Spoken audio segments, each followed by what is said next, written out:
Now, I understand that you're going to give us a demonstration of where your company is right now with the Semantic Web. What exactly are you going to be showing us? Well, I'm going to be showing you an in-house alpha that's never been shown for the next generation of Twine, which is a service we provide based on the Semantic Web. And in this case, I'm going to be demonstrating semantic search to show you how search might look as the Semantic Web rolls out.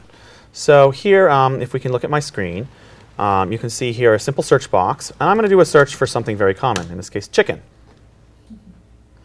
So first of all, you'll see standard web results with about 20 million results, just like any other search engine.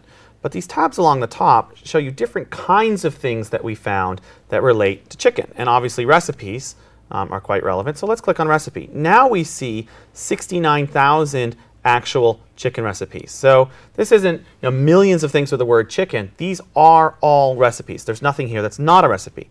Now let's go down and look for particular kinds of options. So let's say we want to find gluten-free chicken recipes, for example. Now we found 981. Australian, perhaps. Okay, so now we're down to 23 results and things that take 15 minutes to prepare.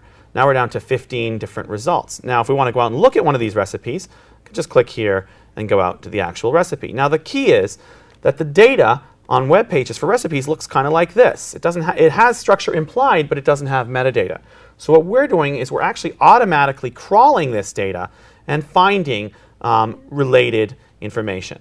And what we do is we connect that data to ontologies. So here is an ontology in our system. This is the food ontology. And we can go in and look at how we define food. There's many different kinds of things here related to food. If we wanted to go in and look at, say, a particular kind of thing like a recipe, I'll just scroll down here and we'll look for recipe. This is a definition of a recipe, and here are the different fields. So it looks a lot like a database. Recipes have things like the amount of cholesterol, dietary options, type of cuisine, and so forth. And these map either to strings or numbers like you'd expect, but also sometimes to other things. So for example, a recipe can have a review, and if you click that, it takes you over to something else called a review. The key is that anybody can define these. Anybody can make these ontologies. They're done with open standards. And so the ontologies exist, or you can make new ones. And then we make these mappings. We crawl and connect things to ontologies and build a semantic index of the web. So how close to we to having this in real life? Well, we do have it in real life. It's just months away. We don't have to completely change all the web pages. This is just the way we index the web pages, correct? Previous approaches to the semantic web assumed that webmasters were going to have to learn a whole new set of skills related to these languages, RDF and L. That's very difficult. The innovation that we've been pursuing for about 9 years is how to automate that. So we're actually generating this metadata, this RDF and L, automatically for webmasters based on analyzing their pages. In this program, we like to look at every aspect of a situation. So let me ask you this. Is there any possible downside to this? We can see the conveniences, but are there any possible drawbacks? For example, is there a risk of being overly dependent on the web so we can't function without it? What if there's a catastrophic system failure? What happens then? Well, I'm sure you've both seen The Terminator, so of course there's that risk, but I think that's a little bit far out. In a more kind of realistic sense, as humans do increase their dependence on technology, we're noticing actual changes in the brain. If you look at the development of children's brains, they're quite different than our brains, just based on the fact that they're immersed, for example, in video games. In the case of the web, what we're finding is that since you can find just about anything you need instantaneously, the need to memorize or even really understand things is decreasing, and we're all becoming generalists. The notion of being a specialist maybe is going away because you can rely on the web to do that. And so I think the web is creating a kind of global brain, and the downside of that is that individuals will be more dependent and perhaps less self-reliant. But the upside, I think, outweighs that, which is that we'll all have access to all of humanity's knowledge. Is loss of self-reliance a problem? People used to be able to calculate in their heads, and then everybody got calculators.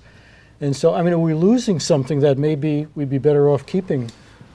Yes, we're definitely losing things. We're losing skills, we're losing knowledge, we're losing the kind of rote or even deep understanding that the earlier educational system used to provide. But we're gaining, I think, access to unprecedented amounts of knowledge and intelligence, and there's a difference all around the world. And so what's happening is maybe the role of the individual is going to shift. Individuals might become less important, but collectives will become more important and more intelligent. Do you think there's been a big bifurcation against people who knew how to use computers and leveraged the computers against people who couldn't? Is that going to expand with this new technology, or is that actually going to contract? It's a good question. I mean, I think there's probably nobody, today in the younger generations that isn't fluent with computers. So I don't think it'll be a problem, at least in developed countries. I think we'll see some people among the elderly who may not be as fluent, but that's going to rapidly change in 20 years. There probably won't be many people who aren't quite fluent in the developed world. I think where we're going to see a big bifurcation is in developing countries, where their principal mode of access is on mobile devices with very different screen real estate. And so a lot of the kinds of things we do on the web, which involve a lot of typing and scrolling around, that doesn't work on a phone. Is it possible that the web will act as an accelerant to conflicts? There are many conflicts in the world, and conflicts used to be in slow motion because it took a long time for a message to get from one place to another. Is the web going to make all those differences go away, or will it just sharpen them? I think the web is really speeding everything up. There's this big trend now called the real-time web. I call it the less-time web because we all have less time. But everything's going faster. The notion of the now is changing. It's getting shorter.